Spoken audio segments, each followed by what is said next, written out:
And when you wanted one, they made them all quicker than this. Folks, if you please stand and join me in a pledge of allegiance. We'll start this meeting.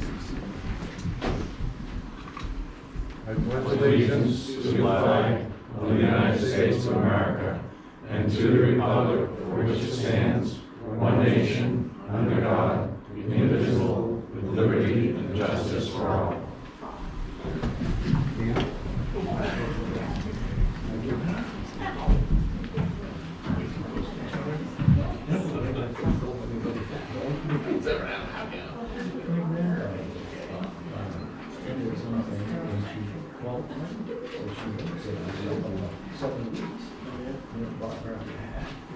Okay, today will be a meeting of the Fish and Game Commissions, Tuesday, September 13th, approximately 1:06 p.m. And we're at the New Hampshire Fish and Game Department Region 4 office, 15 Ashbrook Court in Keene, New Hampshire. Public is entitled to attend all commission meetings, and when recognized by the chairman, the public may speak on any item on the agenda. The chairman reserves the right to limit public comments to the extent necessary for the orderly conduct of the meeting. I am going to request anybody that speaks today towards the commission that you will stand. Give your full name and where you're from. I'm going to start with item number 1. Approval of the August 19th commission minutes. Do I have a motion? I'll make a motion. I'll second it. I have a recommended edit You read it? on,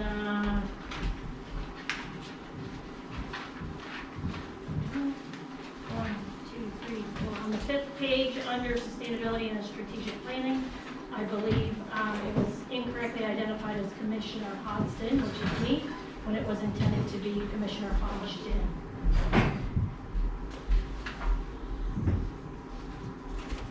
He reported that he believed it was, that's AJ. He reported that he believed it was Commissioner Hodgson's intention to bring them before the commission today. He was referring to Chris Hodgson. Okay. One letter off. I'd make the change to Commissioner Chris Hodgson. Because between you and him, the last names. Okay. You and I get that one wrong. Yeah.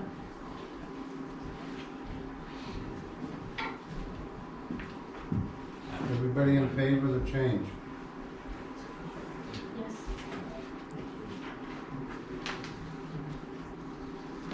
Okay, those in favor of approving and accepting with the added change to last month's minutes, please respond by saying aye. Aye. Anybody opposed? Abstain. Ready? so abstain. Item 1A is here, the presentation of the resolution honoring Robert Moose Phillipson. Moose were Irish. No, I'm gonna get this guy a high chair. Starts already. I don't know how I'm gonna get out of here, Moose. Let me work on it. Catch you. You're in trouble now. Yeah, I guess. Would your charming wife like to join you up here? No.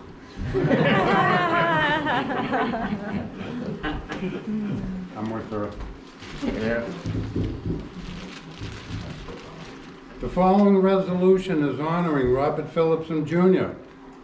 Whereas Robert Moose Phillipson Jr. served the citizens in New Hampshire and Cheshire County on the Fish and Game Commission from 2001 to 2020 with great passion, dignity, and dedication, as well as receiving strong endorsements from sporting clubs and constituents.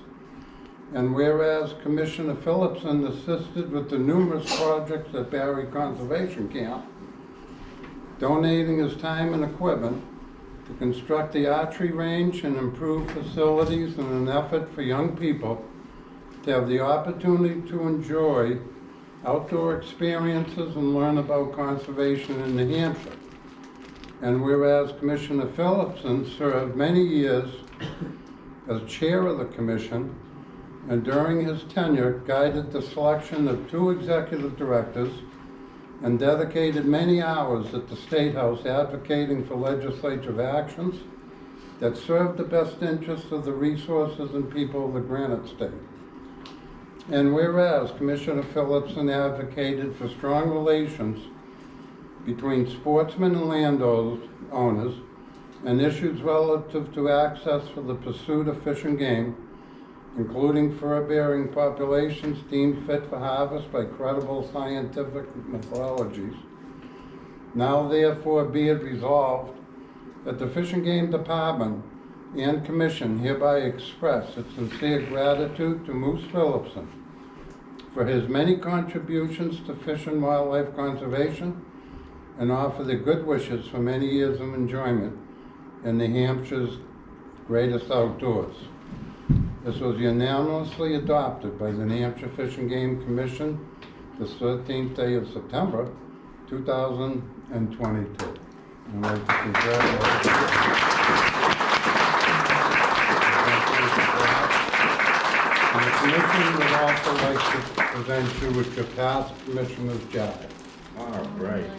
Thank you. Thanks, Bob.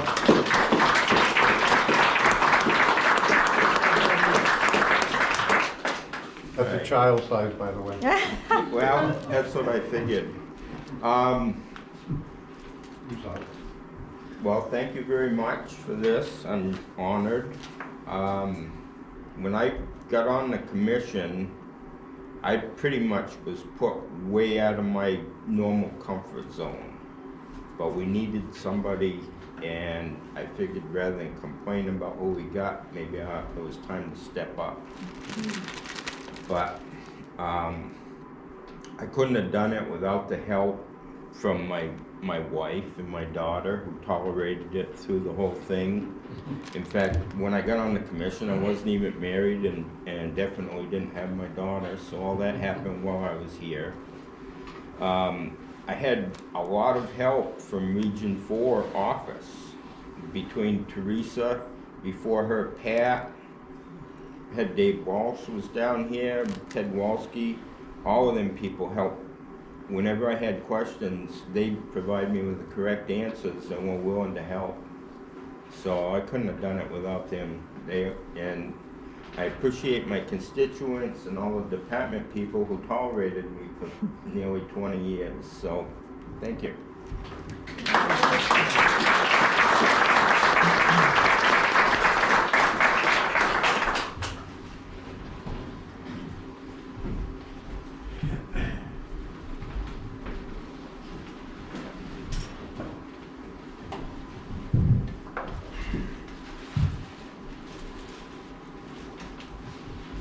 Okay, moving on for the consent agenda. The following items are grouped together and noticed as consent agenda items to expedite action on routine matters which may not require public discussion.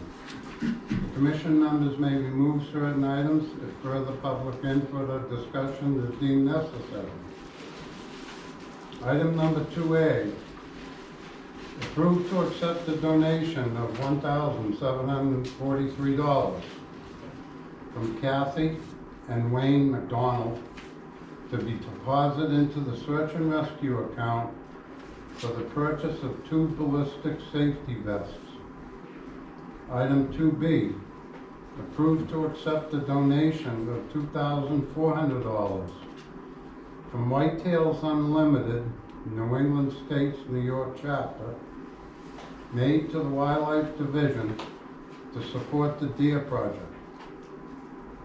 Item number 2C, approval to accept a donation of $38.50 from Justin Gatsness and Francis Layetgeb, I hope I got those names right, to be deposited into the small gifts and donations account. Mr. Gatsness qualifies for a free over 68 tracking license and appreciatively donated to the department. Item number 24D, approval to accept a donation of $40 from Susan Williams of Plainfield, New Hampshire, in memory of Leo Duranlo, an avid hunter and fisherman from Enfield, New Hampshire, to be deposited into the small gifts and donations account. Item number 2E, approval to accept a donation of $20 from Patrick and Penelope Eggleston of Amherst, New Hampshire, to be deposited into the small gift donation account. Motion to approve. I have a motion to approve items 2A through 2E. Do I have a second? I'll second.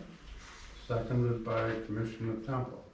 All those in favor of accepting items 2A through 2E, please Aye. state by saying aye.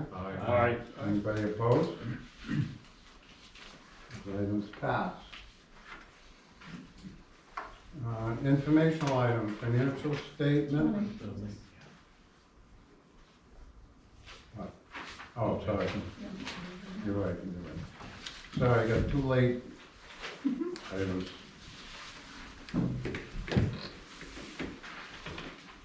I'll call this item.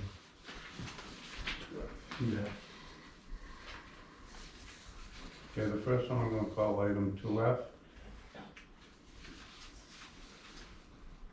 And it is a request to accept a donation of 3 custom robotics wildlife decoys for Lawrence Districts 1 through 3, valued at $8,370 from the Hampshire Operation Game Thief. The New Hampshire Operation Game Thief made this donation to assist conservation officers in their mission to protect New Hampshire's wildlife resources by preventing poaching. The second item I will call item number 2G. And this item is to accept a donation of 3, This item is a Wildlife Division respectfully requests that the Fish and Game accept the 6 prize donations listed below, generously provided by Sturm Ruger and Company, Woodman Arms, Prime Archery, More Sporting Goods, the Rough Grouse Society, and the New Hampshire State Chapter of the National Wild Turkey Federation. The prizes are for participants in the 2021 Deer Hunter Mail Survey of 2021 Bow Hunter Survey, the 2021/22 Small Game Hunter Survey, and the 2021 Rough Grouse Wing and Tail Survey, and 2022 Spring Turkey Hunter Survey will be awarded by random computerized drawings. Surveys and associated prizes are described below. 2021 Deer Hunter Mail Survey, 2 prizes. One will be a Ruger American Rifle with Vortex Crossfire 2 rifle scopes, model 16934, valued at $769, generously donated by the Sturm Ruger Company. The second item would be Woodman Arms Patriot Muzzleloader, valued at $799, generously donated by Woodman Arms of Fremont, New Hampshire.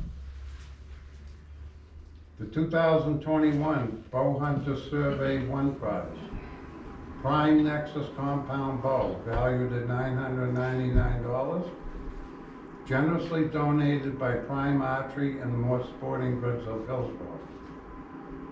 The 2021/22 Small Game Hunter Survey 1 prize, the Ruger American Rifle with Vortex Crossfire 2 rifle scope, model 16931, valued at $769, generously donated by Sturm Ruger and Company.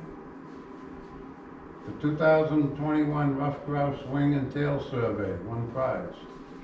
An Escort M87 pump 20 gauge shotgun, valued at $329, generously donated by the Rough Grouse Society. The 2022 Spring Turkey Hunter Survey 1 prize, Mossberg Maverick 88 Field Bottom Lands Camo 12 gauge shotgun, valued at $2,790. $279, generously donated by the New Hampshire State Chapter of the National Wild Turkey Federation. Did I get that right, all right, Dan? I'll make a motion to accept 2F and 2G. Motion's been made to accept late items 2F and 2G. I'll second it. And seconded. All those in favor? Aye. Aye. Anybody opposed? Items 2F and G passed. Now moving on, financial statement.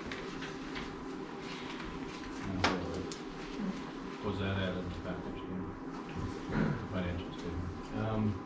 I believe we might have gotten by email, right? Kathy's not here, so.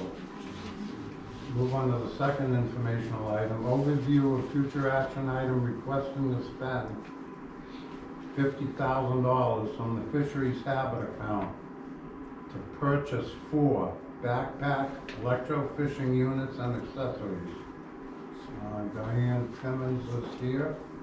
Wait, I saw her walk in. Just switch. Sorry, I didn't see it, so I didn't put it somewhere else. And I have Cherie on the computer, just so everyone knows Cherie is participating via electronically. Sorry. First of all, sorry I was late. Some hatchery things going on just a little bit, so unfortunately. It's warming up, it timed out. There it goes. So just a request, our basic sampling program that we do in inland fisheries outside of hatchery surveys is the is through our electrofishing and netting surveys that we do. The request here is for a backpack electrofishing complete unit. We have, these are the newer devices. We have older devices that were purchased back in the 80s, and Smith Root is the primary company that does it. We've tried to go with a cheaper company, but unfortunately due to the equipment settings and the equipment hookups that you have to do to make the wand and the rat tail work, which is in that image. In order to have that, you have to have particular settings and particular connections, and unfortunately, the other companies do not use the same connections, of course, so we are stuck with Smith Root. The units now, when I first started back in '96, they used to be about $3,900. The devices are now $10,000 a piece, hence the request for $50,000. And we made the request out of the Habitat Fund because this is our primary work that we do to assess habitat, to assess populations, fish populations in the water, to assess those to determine if a habitat restoration effort is needed. And then we also utilize this method to determine if a habitat project that we've done is successful. So just two things. One, we are able to purchase equipment out of here. I know there is that statement with the exception of expenditure, no funds shall be expended with the exception of those necessary for the work. And the work being that upper part, management, preservation, conservation, restoration, and maintenance of fisheries habitats. So super critical. Smith Root is no longer making those original devices. I've fixed tons of them, and unfortunately now I'm stuck. So when they break at this point, we cannot fix them. I cannot get the parts to replace them. And so we're basically doing this in an effort to build up our fleet with modern equipment so we can continue our sampling. Does anybody have any questions? What's the current balance of that fund? I'm Sorry, the current balance of the fund? Yep, it's, oh God. I had it in my head, I'm sorry, it was over, I don't know the answer. It was over $1 million and I can't remember now what it's at, I'm sorry. I did just look at that for the budget and I'm sorry. I can get it from Kathy. But it's a lot. Yeah, what type of warranty's gonna come with those? There is no warranty as far as I know. They do not have a warranty. That's not that type of equipment. There is no warranty. So if we purchase them and a month later they don't work, I mean, they do repair them and we do send them back. I shouldn't say, I mean, I've never, knock on wood, I've never had that happen, but I know that the newer one, they do have a whole replacement plan, but I've never had any sort of warranty with these devices ever. They do utilize electricity and they are all digital now. They didn't used to be. And yeah, Smith Root is no, they do not have a warranty. None of the companies have a warranty for these, as far as I know. I've never seen one, put it that way. Because of the components in the electricity. So you get it repaired? Yeah, yep. Smith Root charges $150 just to look at them, which is why I did all of the repairs ourselves on the older units. These newer units are all digital. They're way out of my element. It's a whole motherboard inside that is not, but that's part of the reason there's no warranty, because if that motherboard smashes down and it breaks, that's misuse of equipment and they're not gonna replace it. So it's, yeah.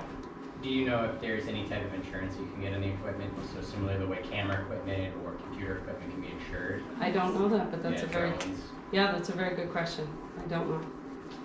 They used to be much cheaper, so it was never a discussion, to be honest. And we have not bought these for years. So Region 1 has all new units. I mean, all old units. We do not have any of these newer type units.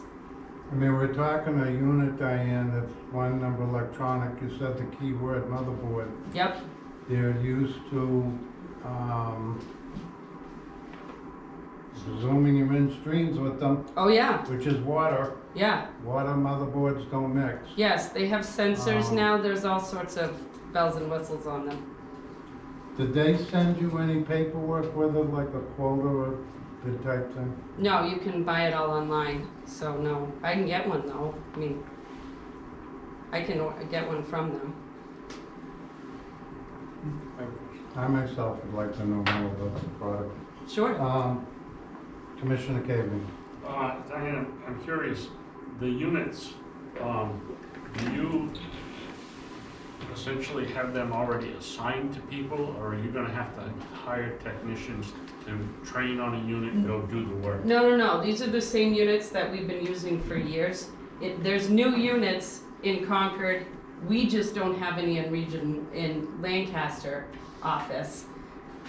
Because I've been repairing the old ones, so everybody's given me their broken old ones, and I repair them, and then we use them, and now I'm stuck.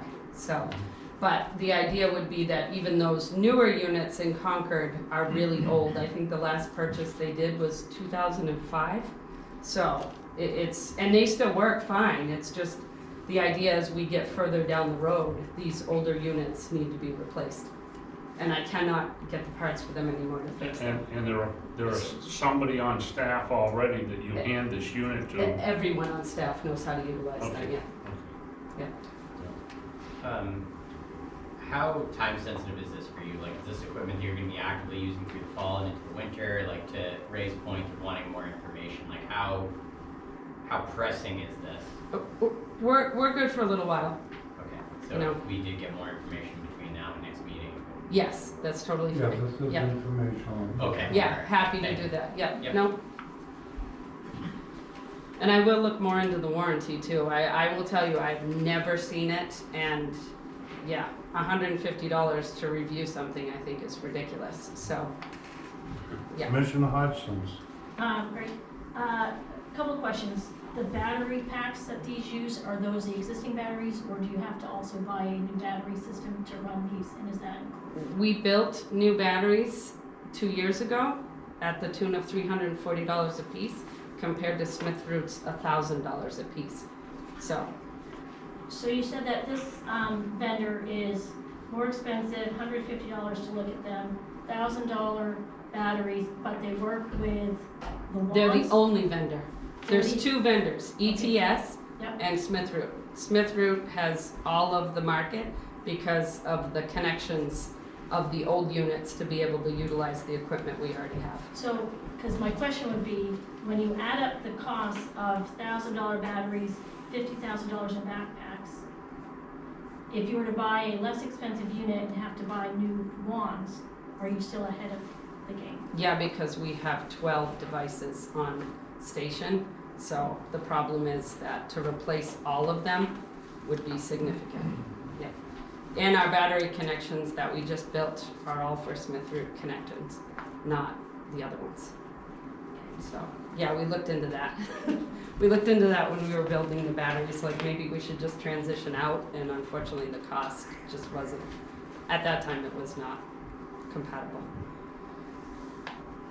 So to just clarify that, if you had a separate, different unit with wand, is it measuring differently? Is that why you could use Yes. 2 separate? Okay. Yeah, the new units now all are self-adjusting to be able Okay. to work with each other so that the fish isn't getting, double zapped by the power being on 500 volts. They're not getting 1,000 volts, and they're not getting different pulse. You can set these units and they actually work off each other, which is a really nice feature that I have to admit is Smith Root did that part very well. So it's much less harmful to utilize the same type of equipment across the board. Ms. Hodgson. I think if there was a spec sheet, a technical data sheet for this, it might help answer a lot of questions before we vote on it. Sure. No, that's a really good, I can get you all of that. Yeah, that's all online, so no problem. Diane, how often do you actually use these? Every year, from basically April all the Keep in way. mind, if you say every year to me, that's once a year. No, every year from April all the way into November. Okay. So these are utilized every day from basically mid-May all the way until about mid-September. And what is it helping you do? It's our only method to sample fish populations in rivers and streams and brooks. And it's utilized across the country, which is why Smith Root has such a market. No, because I looked at that boat out there too, and that's. Yeah, that's 40K, that's its nickname. That's not cheap either. I probably requested to go out on a lot of equipment with Fish and Game, that electric boat, I have not. That scares me. Right. Could you go back to the picture of the Sure. electrofishing? I've electrofished once upon a time, and I think it's also important to know it's not one person doing it at No. a time. So Yeah. why are they asking for 4? There's a team, and the streams can be quite small that there's no way that there's a boat going in. So I think what's also might be missing is understanding of the electrofishing process to help them understand that. So- Sure, so these units, all electrofishing units, basically it's a pulse charge that pulses through the wand, which is that's a net in that guy's hand. You can just barely see it, looks like a ripple, but he actually has a wand. It looks like a line in the other guy's hand, if you can see that far, sorry. But anyway, so there's a wand and there's a rat tail that we call, and it's a cathode and an anode. And it's basically like 2 prongs of your plug.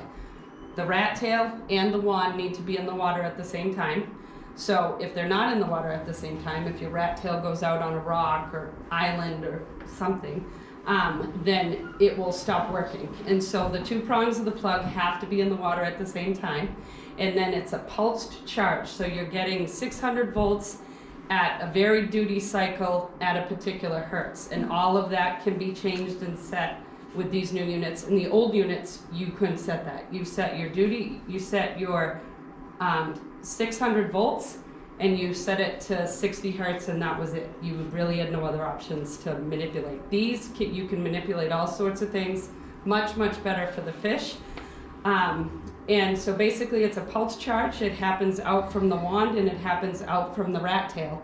And it's about a 3-foot area. So as you're walking, as Commissioner Hudson said, as you're walking, you're basically getting this pulse charge about the distance of your wand, and then also behind you. You do have a team of netters, just like this person shocking in the hip boots, and then the netter with the person with the net. And you do that with the stream. Because it's about 2 to 3 feet that you can work in, you basically, if it's a 20-foot wide stream, then obviously you're gonna have, 5, 6 people with you. And so your shockers are working in tandem together as you go up the particular sampling site. So our sample sites are usually about 100 meters, depending on the habitat type and depending on the project. So basically you do work in a team. Our regional offices have 2 to 3 devices per regional office. And then when we have big groups of sampling, we join together with various regional offices so we can have what we need for equipment. Does that help a little bit? I probably should have started with that. Thanks. Commissioner Temple. Thank you, Diane. I know perhaps at the next meeting you'll give us some more technical Sure. information. I'll send that to you before Wednesday. Okay. I guess my question is perhaps like a pickup truck or a boat or any other equipment that we have, the purchase of these on a rotating basis, as opposed to coming in and getting a lump sum out, is it something that can be budgeted for going forward in the future? That's what we're doing. Yeah. So 4 is going to replace these 4, and then we have many. We have many in the department. We have, I think it's 12 devices. So the idea would get rid of my old units that we can no longer replace. So if they break, we're done. And so replace those, and then as we get and budget further, which I already did in this next budget round, already increased my equipment line item for this particular type of purchase. Okay. We'll do that accordingly. That's good. So it'll be an ongoing Yes. replacement type program. of Yeah, some and they last. I mean, like I said, I have some devices that were bought in the 80s. I mean, their serial number is 9,000, which I called the company and they'd be like, "What are you talking about? You must have missed a number." I'm like, no. This is one of the golden gems right here. Because what I was concerned about here is, we know that inside of that thing, someplace there's a chip, or Yeah. there's something in there that really makes that work. And in 4 or 5 years, it will be outdated, or you won't be able to get it. Yeah, Even so though it's you much want. longer than that. The last Hopefully. ones we bought are 2003, 5, something like Okay. that. So, and we're anticipating that. So that's why I'd like to start replacing as we go forward. Thank you. Anybody have any more questions? Maybe the last thing is, when you come back the clarity on the habitat account, balance, and Yes. how this affects the balance in the plan. Yep. Okay, thank you. Yeah. Almost, Sure. I'm sure. Anybody on the commission have anything else? I saw one hand go up. Yeah, Mr. Chairman, I just. Could you state your name and where you're from? Sorry, Steve Andrews Conway. I'm on the website right now, and just to clarify one of the questions that was asked, the warranty, depending on the model you pick, is either 1 year or 3 years, and there's also an option to get an extended warranty. I think we could have that information down. Yeah, no, I'll definitely do that. If we can buy warranty, even better. All right, thank you, Diane. Thank you.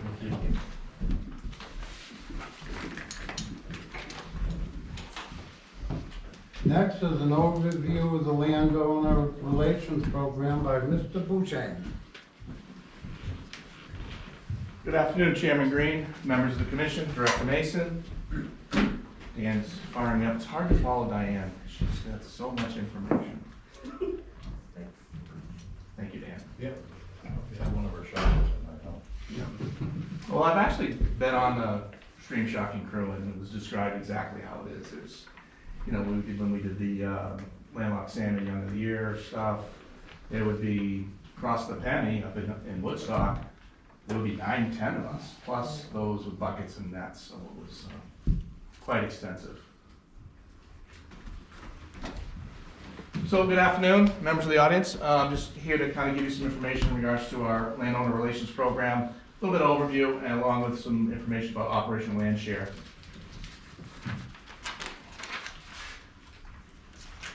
And I turned it on then. Oh, right button. So just an update of where we're at now. In July of 2020, the program came down from the director's office and moved into the Public Affairs Division. I took it on as additional duties to what I was already doing with the agency. I was kind of already interacting with landowners and sportsmen quite a bit. It seemed like a natural fit. I was able to manage my time to be able to fit this in appropriately. First thing I did was sign inventory. There were signs that were located all over. Every regional office had one. I kind of collected them, got them into one spot to make sure that we were not over inventory, under inventory. I wanted to get a handle on that. I updated the database, which means I reached out to all the current participants that were on the landowner relations program and said, "Are you still alive? Are you still part of the program?" And gave them a timeline to respond, and then cleaned up that. We updated our website with more resources for our landowners in regards to duty of care, what their responsibilities are, things like that. So we get a lot of questions about my liability from landowners, and this is a place that they can get that information on their own. We updated the brochure. You'll get copies of it today. That's something that's distributed, what did I do? Through regional offices, events, etc., along with our field force of law enforcement. We updated the sign-up form. You'll see the form momentarily. We'll get through that stuff. I share the database with our law enforcement lieutenants on a quarterly basis, so they know who's signed up for the program. We rejuvenated the landowner recognition. We'll get into that a little as we progress through this. And started doing some more public outreach and promotions. Obviously, I came into this where everybody still had to be 6 feet apart and they couldn't look each other in the mouth and things like that. So we have more events that this program can be at to reach the audiences that we're looking for. I'm the executive director's designee to the current use board. Current use board is the ones who set the tax rates for property owners, and they set the qualifications and things like that. I've learned a lot about current use. I thought I knew a little bit, now I know a whole lot more now that I'm on the board. So a little bit about the program. All of our programs have goals, and goals are things that you review from time to time to see if you're in line with what the need is and where we're going. So increase and preserve the private property / public access. This is what I grew up with. I grew up in this state, I didn't know anything else. That landowner there left his property open for me to hunt on.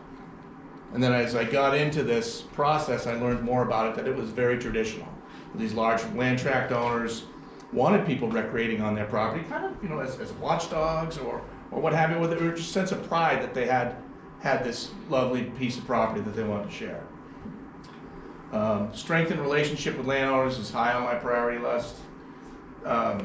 Serve in recognizing our cooperating landowners. So when I say serve, if somebody gives me a phone call and says, hey, so-and-so's been ripping up my yard with a dirt bike, and I can kind of follow that through, reach out to our law enforcement, and then make sure that landowner / customer, however we want to look at it, has got some satisfaction.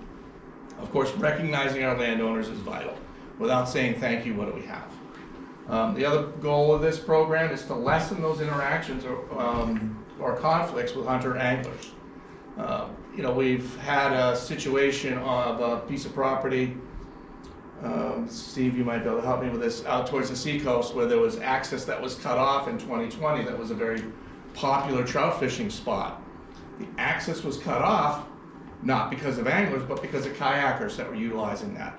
And they were pulling up on the beach of this landowner, where an angler would be in the water, and there was a conflict between the kayakers, etc. So the landowner just decided to post their property after conversation with a local TU group and what we have to offer with the program. It was resolved and angler access was returned. I apologize, these things are really hard to put on there without, it's not my eyes, it's yours. But this is the form that the landowner signs up on. Has a listing of the signs, and asks some, important questions. Was your property posted prior to this? So I kind of want to track whether or not we turned somebody that had their property posted, no trespassing. Now the cooperative program that we offer has turned them into now a partner of the agency. Name, address, we have a lot of absentee landowners. So what does that mean for those of you who are not familiar with that? It's those who live in Connecticut but own 65 acres in New Hampshire and they just want to know who's on their property. The landowner signs the agreement, comes back to me, it gets filed, and then the signs get shipped off to them. So the program works like this.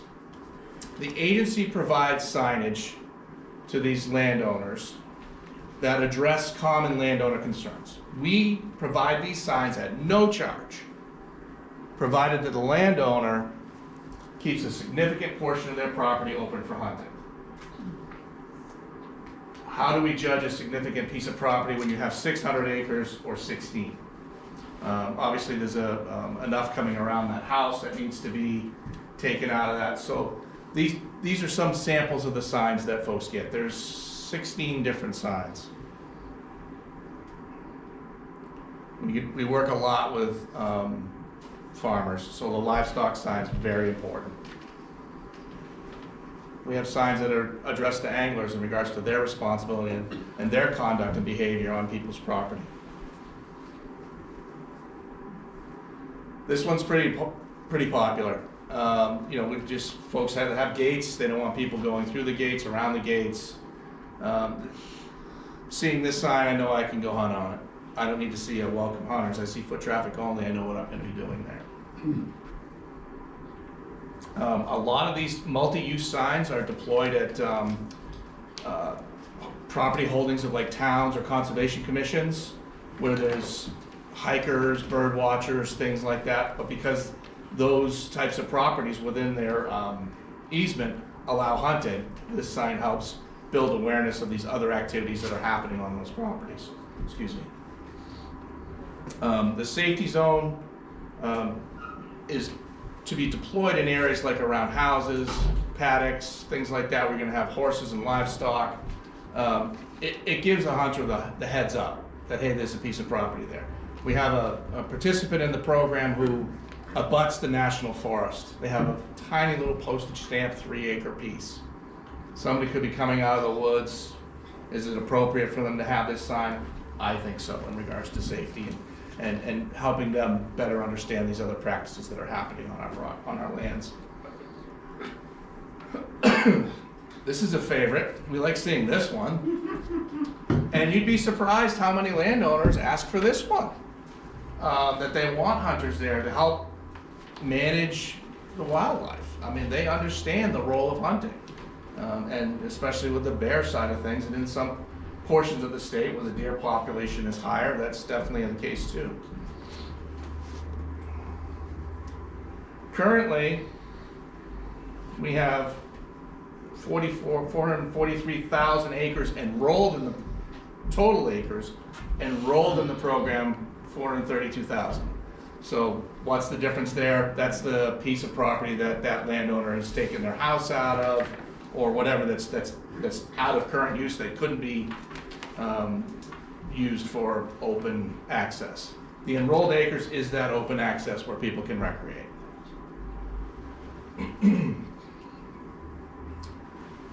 As I said earlier, thank yous go a long ways, and we do this in several different ways. We will send out a copy of the calendar to each landowner that is part of the program.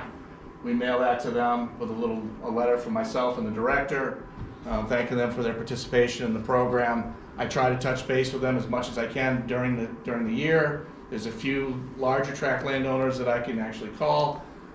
We'll place advertisements in common places where landowners may be looking, forest societies, forest notes, the Farm Bureau's magazine, and a couple of others, of course the Hawkeye.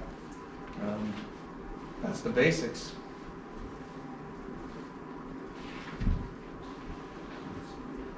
That it, Mark? That's it. Very good job. Thank you. Anybody have any questions for Mark? What are the signs made of? Tyvek? The signs are not made of Tyvek. They're it's like 6 mil plastic. They're super hard. Really? So recommendations when people put them up is they use roofing nails. They're the best because they land flat. They're hard to get out. These are not ones that you can grab a hold of and pull off. They're very sturdy signs. Thank you. Well done. Thank you, Mark. Thanks. Thank you all.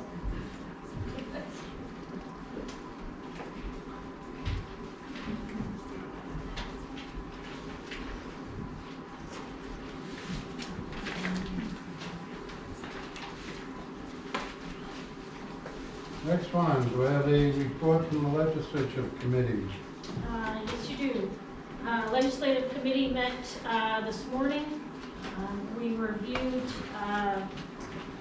proposed and pending legislation. So as a cycle of improvement, we're working on a cadence with department personnel to present pending legislation, have the commission have an opportunity to review, engage with stakeholders and constituents before we vote. So I think that that's a great cycle of improvement, and appreciate that. That way we can be sure to get stakeholder feedback in the process. So we went through everything that was presented in your packets. Legislative committee did that. If you have any questions specifically about that, please ask anybody from the legislative committee or also staff. We will plan to have a recommendation at next meeting on positions on that. Additionally, you received information on pending FIS. There was one FIS that we reviewed and took a position on. So I would ask the committee if there is to present that motion to the extended commission.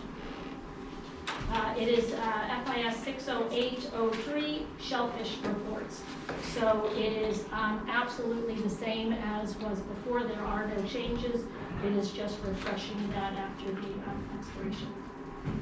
Okay, are you making a motion to Oh, I make the motion. I make a motion that we accept as proposed. No Would changes. somebody like to second that? Approve. Approve. Okay. I'll second it.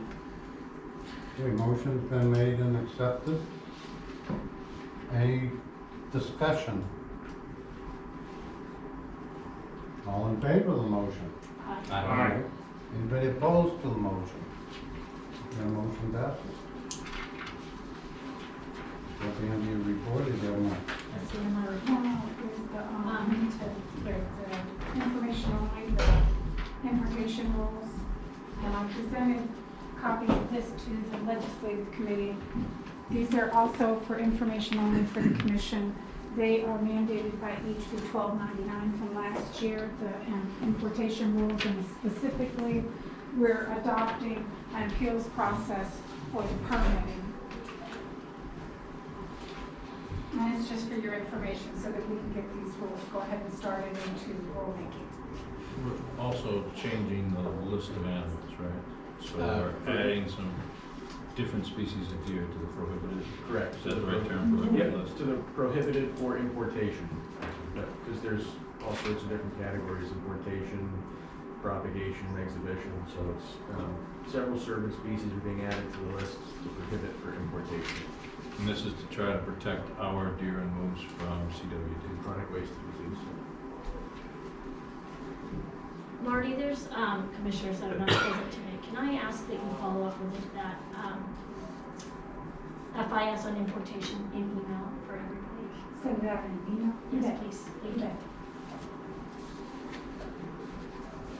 You have anything further? I do not. Marty, you're all set? I'm all set, yes, sir. Thank you very much. Thank you, Marty. Governance Committee. Yeah, I have nothing to report. We were unable to meet this morning because of a lack of quorum. So we're gonna try to get together next one. Okay, Sustainability and Strategic Planning. Commissioner Hodgson's not here. There's no update right now on that. There's no update? No. Resource and Infrastructure. I have nothing to report this month. Thank you. Public Engagement and Education, Commissioner DeRosa. We're gonna try to schedule a meeting before the next commissioner hearing, so, but I'll refer to Paul on any updates in the reports if you have anything. Tanya sent out an email, we announced it was going to be in December. We're going to give out 2 awards at the December meeting, Okay. so that should be on the agenda.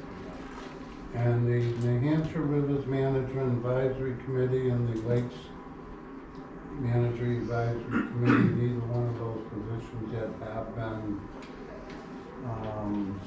what's the term I want, but they have not been processed through with the governor and council yet.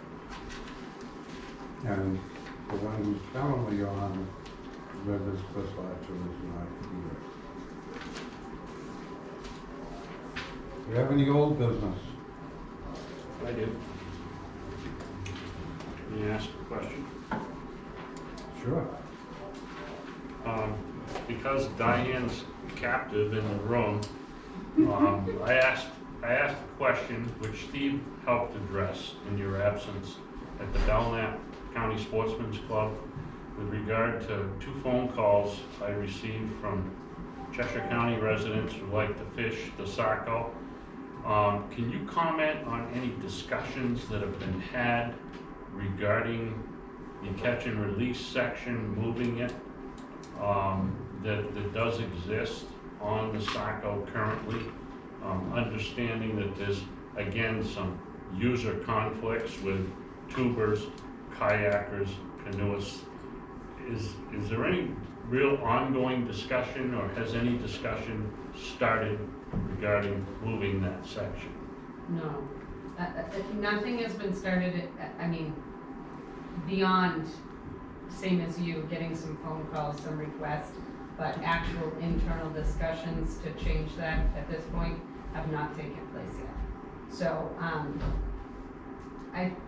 I will tell you that the replacements for my positions in Region 1, so the Bio 2, which was my cold water project leader position, that is happening the end of the month, interviews for that. And I think after that position is filled, a lot of these cold water related discussions will be able to continue. At this point, there hasn't been any discussion just because I have not had time myself to incorporate in that. All right, just follow up if I can, Commissioner Green.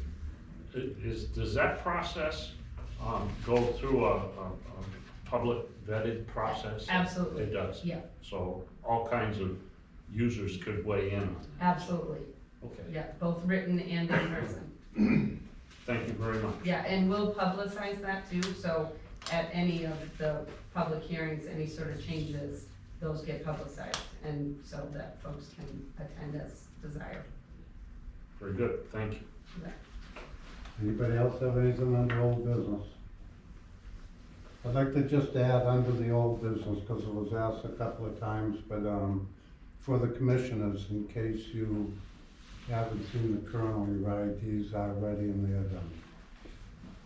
And any commissioner that's not here will have to hook up with the colonel after that. So that old business has been taken care of. Anything under new business? Okay. AJ, go ahead first. Myself and Commissioner Price visited Geneva Point for the Becoming an Outdoors Women Program event they were having this past weekend. And I just wanted to say that somebody who's worked on the national level with the federal government from when the R3 initiative first started, that is something that they have dreamed about on a national scale, and I think this department should be very proud of what they're doing with that program. And I don't know that anybody recognizes how unique it is to have that many people in a single R3 event, and the importance of what that means to longevity of our, hunting, fishing traditions, in what's become a very non-traditional mentorship environment. Continued education programs like that are so important. So I would just like to say that this department is doing an exceptional job with that, and we should be really proud of it. And it's our intention as the Committee in Public Engagement to try to pursue more funding to help them expand and give them more resources to make sure that that continues and grows. So thank you. Now, Commissioner Hodgson. No problem. I just wanted to share, I am participating in HBPAC, Hampton Beach Peer Advisory Committee. So I just wanted to share that with the Extended Commission and provide a short update. What that is there was a $150,000 approved for a feasibility study through the Senate to investigate a recreational pier south of Boar's Head in Hampton Beach. So a couple weeks ago, I was fortunate to have members of Dan's team, Mike Marchand and Brandon Clifford, join me representing the non-game program because of the concerns regarding piping plover and least turn. So it was great to have their support, and I think they represented the department really well. So we've offered feedback relative to that in the study. Also received feedback from the Marine Fisheries Division and Law Enforcement Division, and the advisory committee has all that. The deadline to follow up with that for the committee is November 1st. There's no decisions made. They're still getting a lot of feedback from stakeholder groups on pier construction and finalizing recommendations on location. So I will continue to keep the department updated on that. Anybody else on the new business?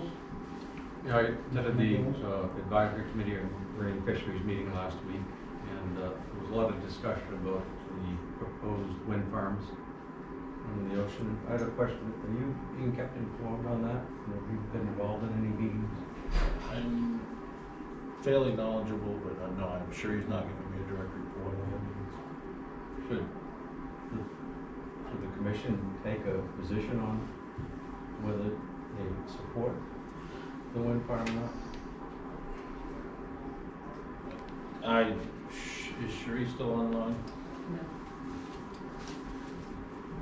Sheree, can you hear us? Sure. She's.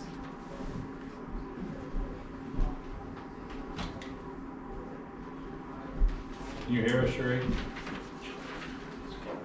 We can't hear you. We can't hear you. I just told her to talk to me. Hold on, Sheree. There's a volume button on it. You might. Good, it's not moving at all.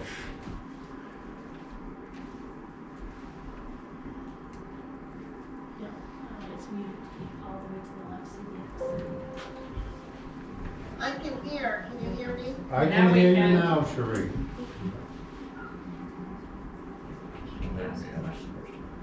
Can you hear us? Yes, I rephrase can the hear you. question. Was there a question to me? Go ahead, Paul. Well, my question was to the director, wondering how much he's been kept informed on this and whether or not the Fish and Game Commission should take a position for or against the wind farms. I know you've been keeping everybody informed of all the meetings, but I was just curious. Okay, I got bits and pieces of that. Can you repeat that, Ray? I'll do my best. I think his question is that on input on the wind farm, that you've been, getting the information on it, and that his request was that, the commission should be informed of what's going on, and do you also feel that the commission should be taking a stance on whether to, in favor of the wind farm or not? So currently, there is an RFI, request for information, out to the public by BOEM to place, to see what kind of interest there is to place fields into the Gulf of Maine. So at this point in time, there's comment for the RFI needs to be in by October 2nd or 3rd. And Fish and Game will be responding in regards, or I will be responding, in regards to any sort of effects of habitat, our commercial and recreational fisheries and such. I could certainly have you guys CC'd on that. I recently commented on BOEM's fisheries mitigation guidance, where BOEM was providing guidance to developers on how to manage working with the recreational and commercial fisheries that might be affected, and how they would go about mitigating those effects in future farms. So right now, we're very, very, very early in all of this process with BOEM, with trying to site wind farms within the Gulf of Maine. We had one meeting with the commercial fishing industry between Sea Grant, DES, and Fish and Game to kind of tell them how to comment on the RFA, because they need to comment also. We're going to have on Thursday a meeting with the recreational fishing community and other recreational interests like whale watchers, and do the same thing. And then we have a third meeting with other stakeholders, so those might be, for example, shoreside businesses that might be affected if we lose commercial or recreational fisheries. And then we go back to the commercial fishing industry, because they're likely to be the ones most affected by any sort of wind farms that would be installed in the Gulf of Maine. And it's not necessarily that they get affected on their fishing grounds, they might, they may not, but they're more concerned about transmission. If any transmission lines come into New Hampshire, then that could be affecting habitat and affecting fisheries also. So that's where we are so far in the BOEM process and informing our fisheries constituents. Well, I would think that this commission would want to know what's going on with that, so we can inform our constituents. Especially with, I'm sitting with a commissioner to my right and a commissioner on my left, specifically over on the seacoast. That I think this commission should be informed of what's going on with it, and as far as should we have a say in it, I think we should, in my opinion. Commissioner Hudson. I absolutely agree on being informed. I think we might want to take away and review the duties and responsibilities of the commission before we make a recommendation or decision if we should have made an opinion or not as a commission. But I think through all the reasons that we talked about, being informed would be great. And I would love to be made aware of when meetings such as meetings with the commercial fishing group and the recreational fishing community are taking place, so that I have that awareness and can participate if possible. I don't recall seeing those come through in our communications. I mean, I'll look into the authority on it, but I do believe this commission should be kept up on it. We have constituents that come to us asking us stuff, and we should be able to give them answers. And just, you know, I know I'm not saying, hey, we have 2 commissioners that are over on the coastline. I think every commissioner here has a constituent or even more that would have an interest in a wind farm that's being put out off our coast. And I'm just amazed I'm just hearing about this. Paul, any more to add? No, I just, the discussion was pretty lengthy the other night, and I just decided that maybe we should take a position on it. Can I ask, is this a federal mandate, or where's this coming from? Is it a private company? What's the beginning of this? It's federal, sure you can answer it a little bit more fully, but. Sherry, did you hear the question?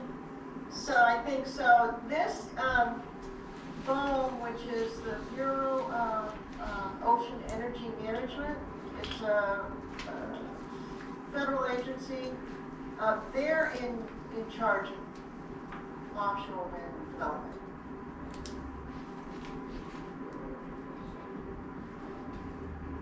Did I answer the question, or did I not? Yeah, no, I'm looking forward to finding out more about it. I just don't know where it's coming. So it's a federal initiative, and there's some private people trying to use money, or is the government itself just researching it? No, it's a federal initiative to develop alternative energies. It's a presidential edict, or it's a presidential directive, yeah. So they're putting out feelers at this point. There's nothing set in stone. We're just early on. We're BOEM is very, very early in the process of the whole thing. There are offshore wind development areas that have been developed already, and others that are going through, are further into the process of developing further south of us, Massachusetts and so on. And this is why I feel, yes, I understand, Cherie, this is early development. But even under early development, I feel the public needs to know this early. Not, hey, next week, guess what's happening? Okay? Yes.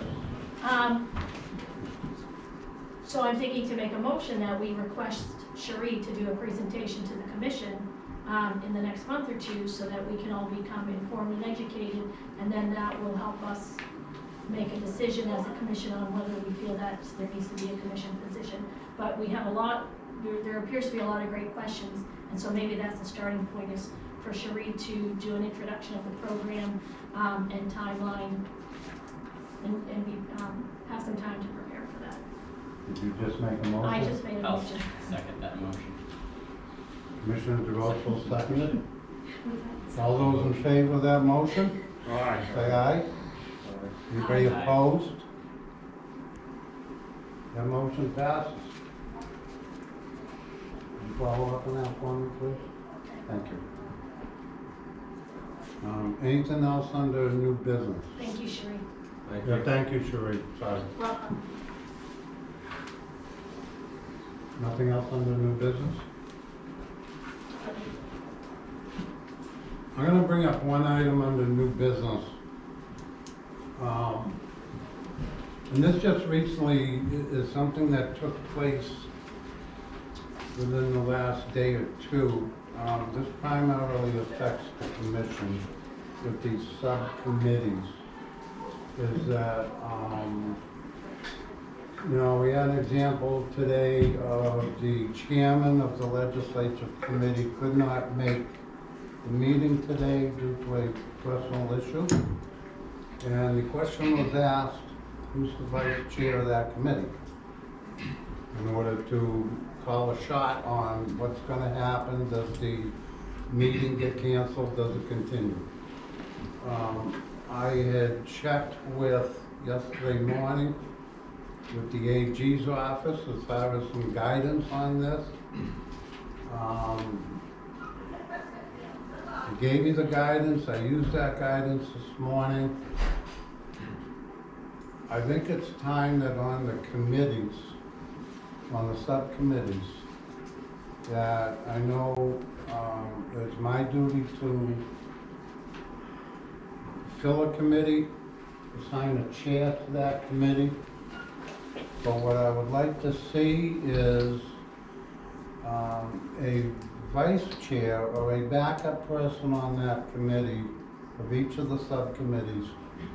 So if the original chair is not available, there's the next person that can step in like a vice chair. I'd like the commission's thoughts on this, on how you think we should go about it, or Yeah, I personally think our committees are small enough, it'd be easy for us to just, you know, throw up our hands at our next subcommittee meetings and have someone offer.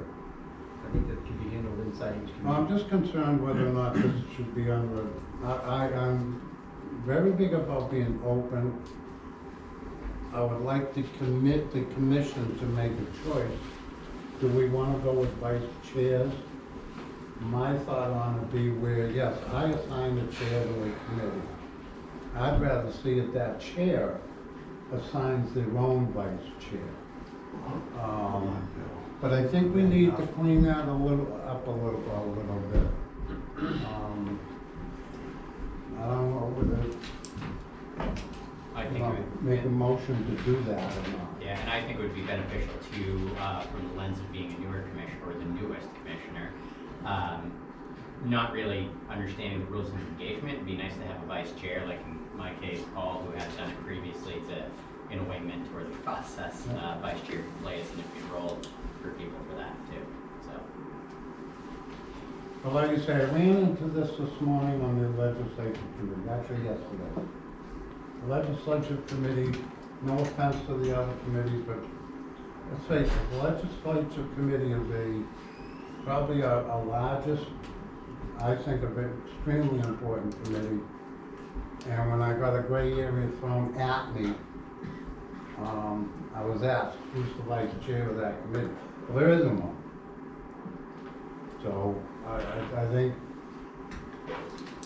something's in mind that myself, I think we need to make a motion on that. Maybe I'll make it myself, but I think something needs to be done to clean it up. I appreciate your thoughts and comments and don't disagree. I just have a question on, when I think of legislative committee, that committee has time commitments, meaning if we don't have a chair or we don't have a quorum and we can't meet, we may miss an opportunity to provide feedback because there's a deadline. No offense to awards committee or something like that, but if the meeting has to be rescheduled, the effect of missing that meeting is different. So then the question to you and the commission would be, do we need a vice chair on every committee, or is it most important on the legislative? You know, we don't necessarily have to, I caution us from making this whole big broad policy on one occurrence, and we might not have to paint it with a broad brush. So And I understand that thinking. pose that question. Last year, for an example, legislative committee, I'd have the director calling me at the last minute on something. I would have it happen too, that as chair of the legislative committee, and the way we have it set up, that's who they have to contact. they have to contact the chair of the committee. What if that chair is not available? We go into the gray area. That, as a minimum, I'd like to clear that up on legislature committee, as a minimum. On that note too, for needing a quorum, it's 4 members right now on the legislative. The legislature committee has 5. It is 5, okay. Yes, I moved that up. That already answers my question. Okay, all right, because that was gonna be my next. Yeah. Yeah, all right. I will make a motion to identify a vice chair on the legislative committee. I'll second that motion. Second that motion. I nominate you. Okay, a motion has been made and second to identify a chair on the legislature Vice chair. committee. Vice chair. Did I say vice chair? Vice chair, I mean. Do you want the chair to be able to make that decision, or should it? Yeah, no, I would assume that it'd be up to the chair, or the chair should be present for the vote. Yeah, I'd like to see the chair make their own decision. We need to add that to the motion. I would, let's clarify it. Okay, I will amend my original No, motion. withdraw it. I will withdraw my motion. Do you want me to make a motion? No, but I didn't see Oh, it. I'll withdraw mine. Okay. No pressure. I will make a motion that the chair of the legislative committee will have to identify a vice chair.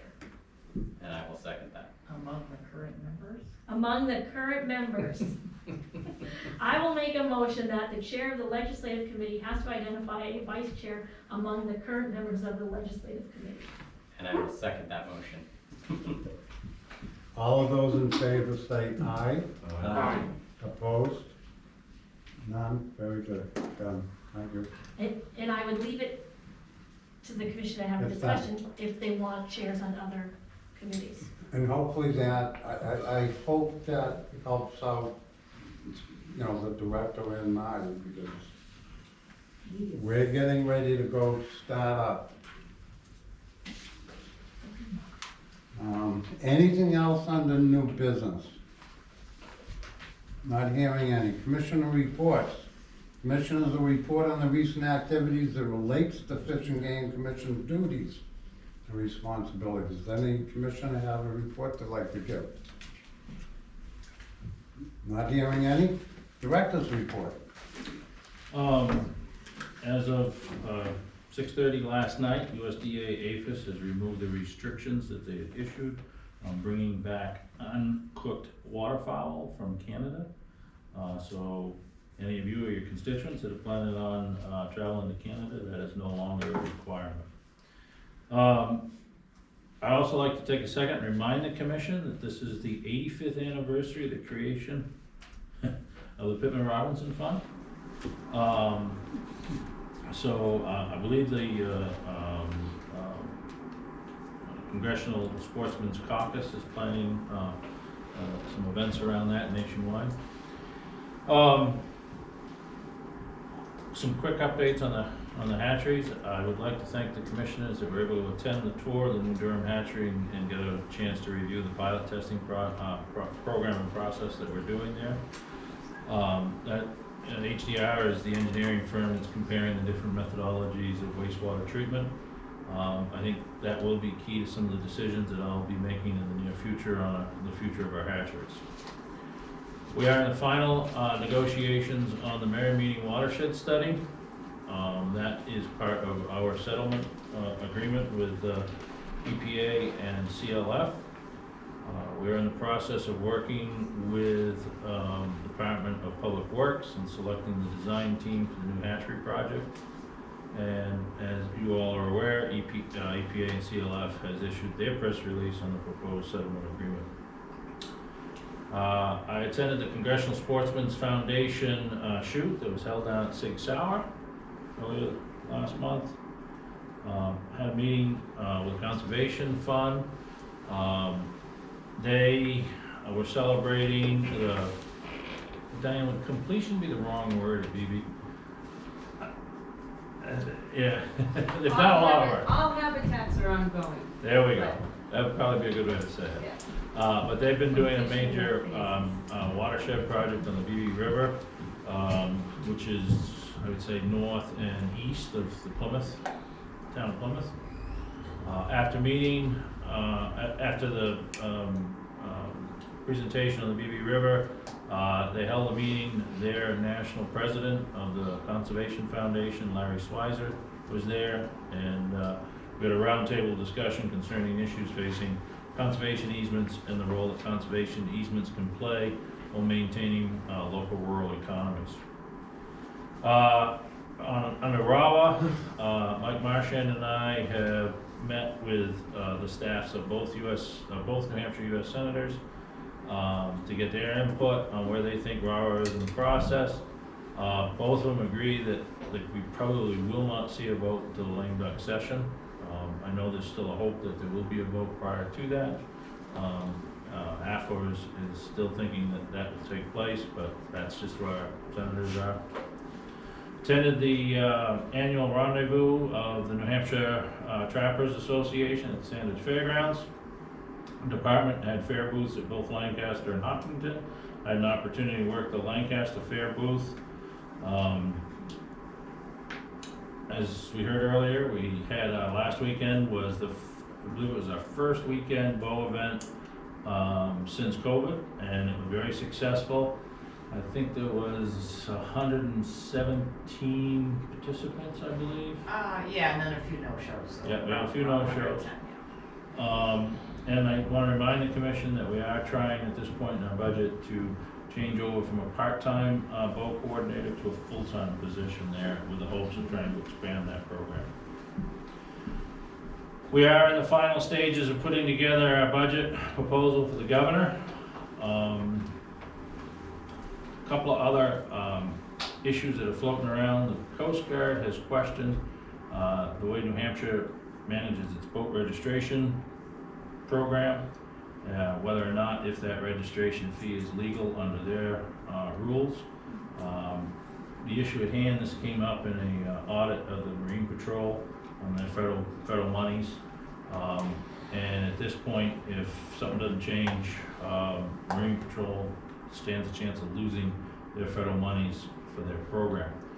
How this may impact us is other funds that are being collected through the New Hampshire boat registration. So for us, that would be $1 fee for search and rescue and $5 for our boat landings. They're currently looking at potential legislation to take that out of the New Hampshire boat registration, set up a second sticker with a fee.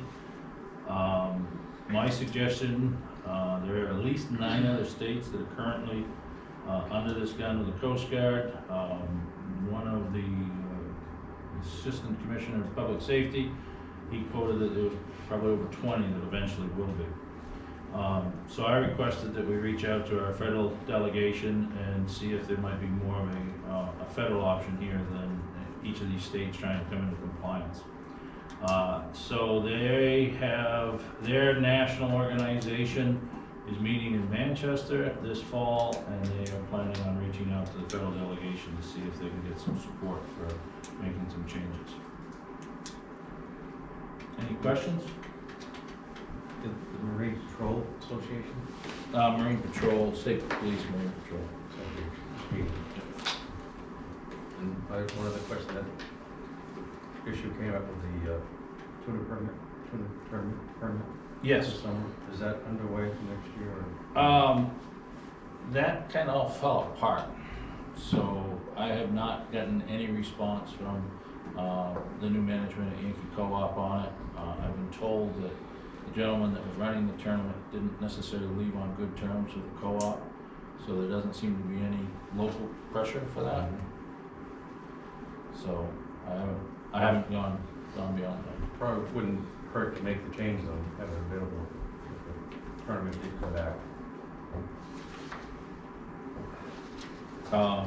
We can look at it. It's just it's harder to make the change without local support for it, because it's going to be a legislative bill. So if I don't have folks locally coming in and saying they want to do this, it's probably not going to go as well as if it would if we had local folks that wanted to support it.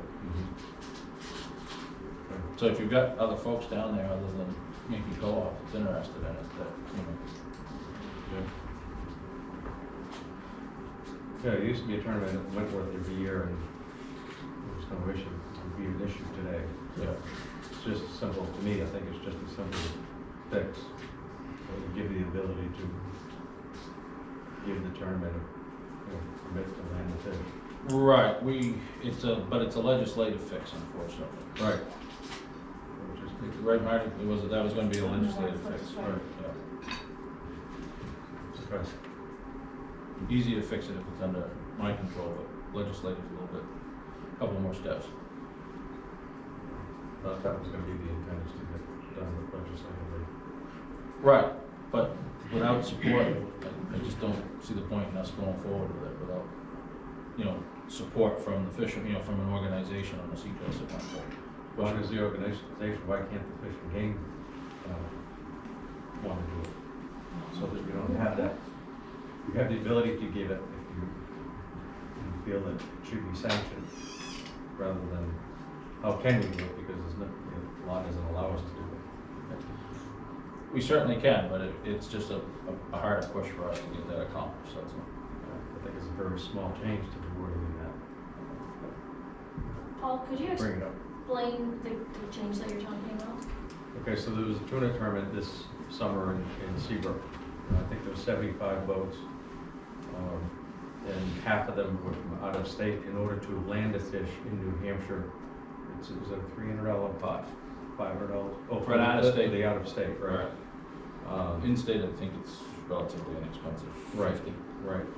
So it's just a waiver, if you would, for them to be able to land the fish, weigh it, and they can take it off somewhere else to sell it. So it's just where the tournament base is, it happened to be at the co-op this year. Everybody needs to come into the weigh station in order to weigh the fish. So it's just a technicality. All the New Hampshire boats have all their permits, but the other boats visiting from other states, to have the fish weighed would be illegal unless they bought a $500 permit. So the language just allows the director to give, sanction the tournament and allow the landing of the fish for that one tournament.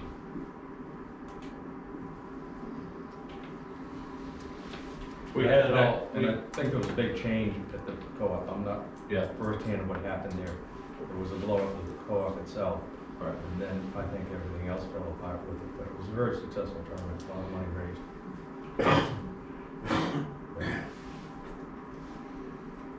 We had it all ready to go, but when we lost the support of the co-op on it, I just let it set.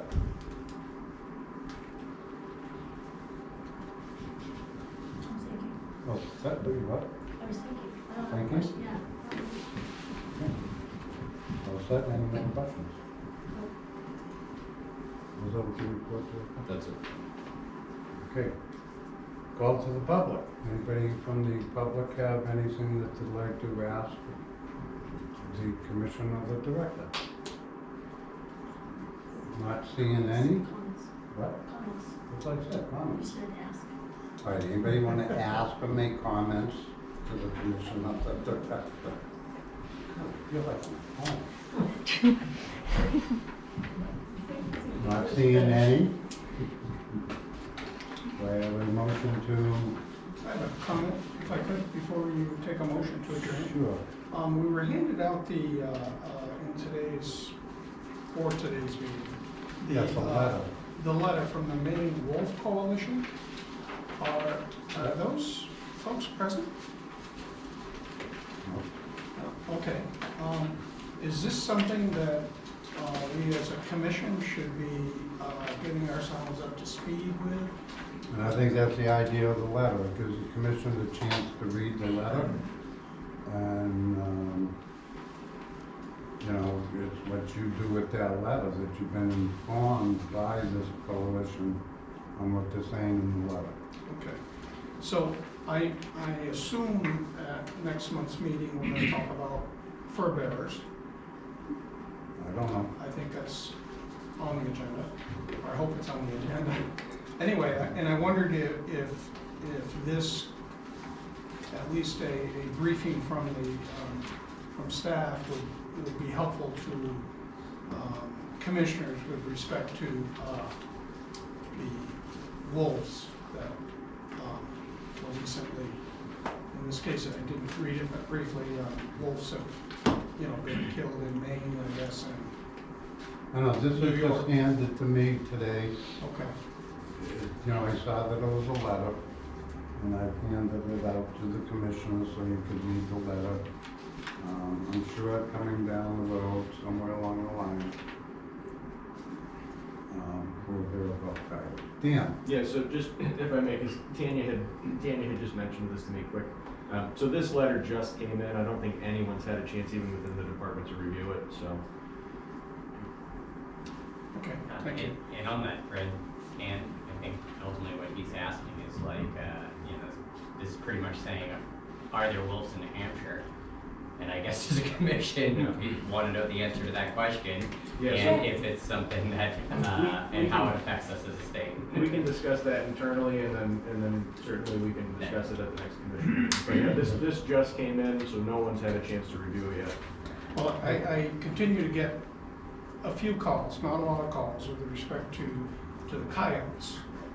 And I know the breed and all is different, but the hunting of coyotes, the hounding of hunting coyotes with hounds. 2 weeks ago, the telephone conversation was chasing bears with hounds. And I'm hoping that at some point we can bring that forward to talk about what our position is and what hounding is. What our what? What our position as a commission is with respect to hounding and that sort of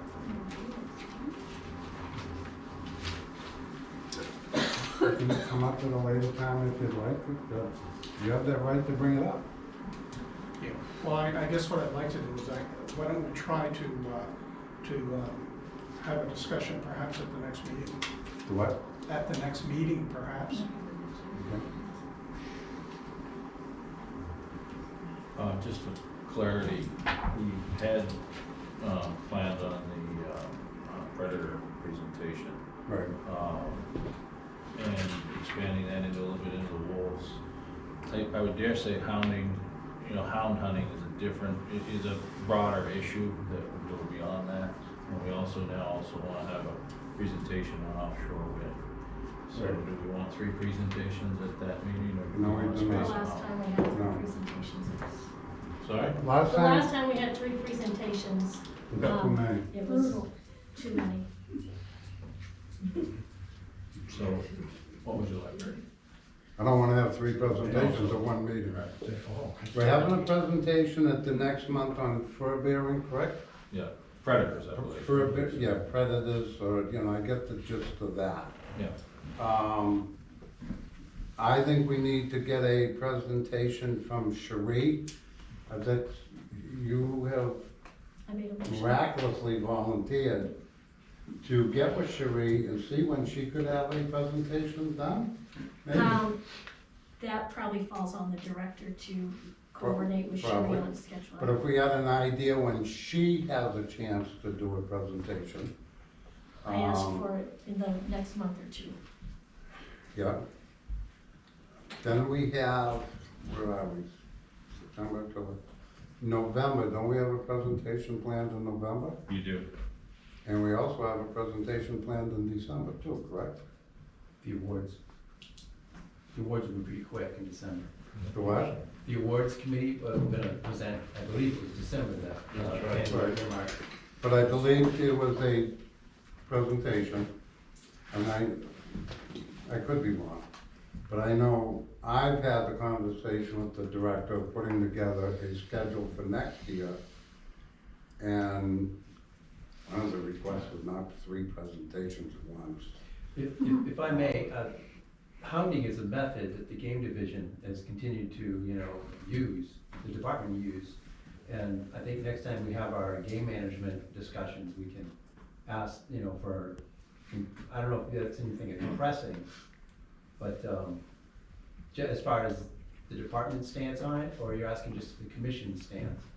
No, I guess what I'm asking is, when we present the fur bearers next meeting, Mm-hmm. can we incorporate some discussion on hounding? Can we do that? I know you don't wanna have, and I'm not in support of 3, 4, 5 presentations at a meeting, because I know what happens. You know, the shorter the meetings, the more concise, but if we're not gonna make it a full agenda item, perhaps we can at least have some discussion about What coyote hunting. what I would be concerned with is if we sit down as a commission and we say, hey, here's our stance on hound hunting, right? Is that what you're looking for, if we took a stance? I'm not necessarily saying we need to take a stance, I think we need to have a discussion about it. Okay. And I think, you could correct me if I'm wrong, I think one of the neighboring states is having discussion about coyote hunting, hounding. And I know we chase rabbits with hounds, and I know we chase bears, we chase raccoons, we do a lot of things with hounds. But I think it's important eventually to have some sort of discussion weaved into our discussion on fur bearers, the use of hounds. No, I think you could have that discussion if we're on the fur bearers. I mean, Okay. I don't know how the other commissioners feel. Yeah, I would say, you know, just kind of looking for information, which would be, you know, hunting, use of hounds for coyotes, how much does it impact the state, how many people are doing it? Obviously, there's some conflicts that have been expressed or whatnot, I've seen popped around, so anything in regards to information, that's what we need, is we need information. Yeah, so if we could have it for a discussion item next time, that would be. I would just be prepared for, if we decide to have it as a discussion item. I am very big on that. If we're gonna discuss it, I want input from the public.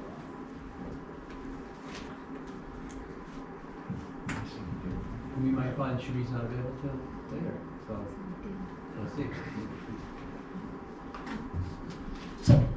So if I may, it's sounding like 3 topics next. A what? If I may, it's sounding like 3 topics next month, so I think we have to prioritize. And I'm not saying the conversation isn't worthwhile, it doesn't sound like it's the same conversation as what was on the agenda regarding predators. And I guess I'm looking at Dan I think a little bit. we're just asking for information pertaining to fur bearers, specifically as it relates to hounds. So not necessarily a huge discussion, but we're asking about information, literally, as it pertains to coyotes. Dan, you're familiar with the presentation that would be next month, correct? I'm presuming. Not the specifics, but that it revolves around. Would that fall into it? I guess it depends on how broadly you want to discuss hounding. Parts of it could, but of course there's hounding for bears and other species as well, so it could be much broader than that. So I guess it would be depending on how narrowly the commission wants to kind of focus in on what aspects. It could certainly be a much broader discussion. I would look for guidance from the director and the commission on that, but you know, depending on what is being looked for, we can get the appropriate staff people there to, whether it's, again, if it's a presentation, that's different, because then I think we would be into multiple presentations, or we could just have the appropriate staff present to answer questions if the commission were to have a discussion. But we're open to whatever is decided. My suggestion would be to have it as a separate event. I think it'll take a while to get the information put together in any kind of a format that would be of use. You know, the presentation that was being planned was on predators, not necessarily on the hunting methodologies and how that would impact it. I'm assuming you'd want to know how these, you know, changes in hunting methodologies will have impacts on what our thoughts might be on how it might impact the populations, might impact other issues. Well, the discussion with hounding and some of our calls, I think Commissioner Kamani has had some calls as well. I'm not sure about any other commissioners, but the commissioner, with respect to hounding, has been around for a while. We know that. I'd like to see some sort of discussion with respect to fur bearers and how hounding affects them. I'd look at that as, personally, as being more important than a brand new bureau from the federal government about a wind farm off the Gulf of Maine. I realize eventually we'll need to take a position on something like that, but more urgently, and from my perspective, I guess, and the people that I get phone calls with, they'd like to see a discussion at some point with respect to hounding and how we handle it. Mr. Hodgson. I might make a recommendation. I think there's a lot of important recommendations of topics, and we had asked for a forward-looking schedule to try to have better planning, and we did get that. So now we're kind of asking to disrupt that plan. So maybe I would ask Ray and the director, knowing that we want a wind farm and this hounding discussion, to look at the schedule for the remainder of the year, identify priorities, but also give the department personnel the right amount of time to prepare for those. I would be happy for a wind farm presentation by the end of the year. I think if we have a hounding presentation by the end of the year, but I would ask that you two get together and finalize the specifics on it. I personally haven't seen the future agenda items of where we're gonna, I knew in October we're gonna talk about fur bearing animals. And now if we're gonna talk about wind farm, I'm not sure what else is on the agenda for November. Well, the wind farm December, just came up today, The Bruce. wind farm just came up today, so, what the agendas are over the next several months, I don't have my hands on that. And this is why I asked Dan, the fur-bearing presentation that he's doing. You're bringing up using hounds for hunting. Would it go together? It sounds like it won't. And I agree. I think it should be kept as a separate issue. I do like the suggestion. I was getting ready to make it myself, but Chair beat to me again. I think that is something that the director and I can sit down and let's work it into that being a presentation or an item of its own group. Yeah, so I have the schedule here. So currently so for the October meeting in Sullivan County was New Hampshire Predators was the topic. The November 8th meeting in Concord was the Habitat Program would be giving a presentation. And then December 13th, which would also be in Concord, would be the Business Division giving a presentation. Now that is what had been on the agenda, but again. Right, and that's as far as the agenda goes. Right, and as you and I discussed, I wasn't gonna sit there with the director right now and say, I wanna sit down, start working on next year. He's in the middle of a budget. Let's talk common sense that I'm not expecting the director to stop what he's doing to let's work on the schedule for next year. We got 3 months to do that.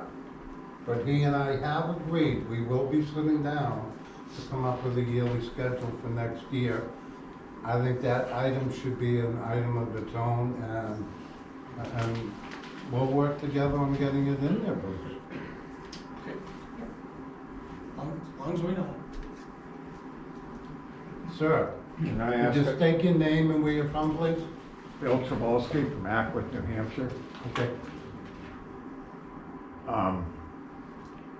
It seems like on this dog hounding we're talking about, just the coyote hounds are being targeted.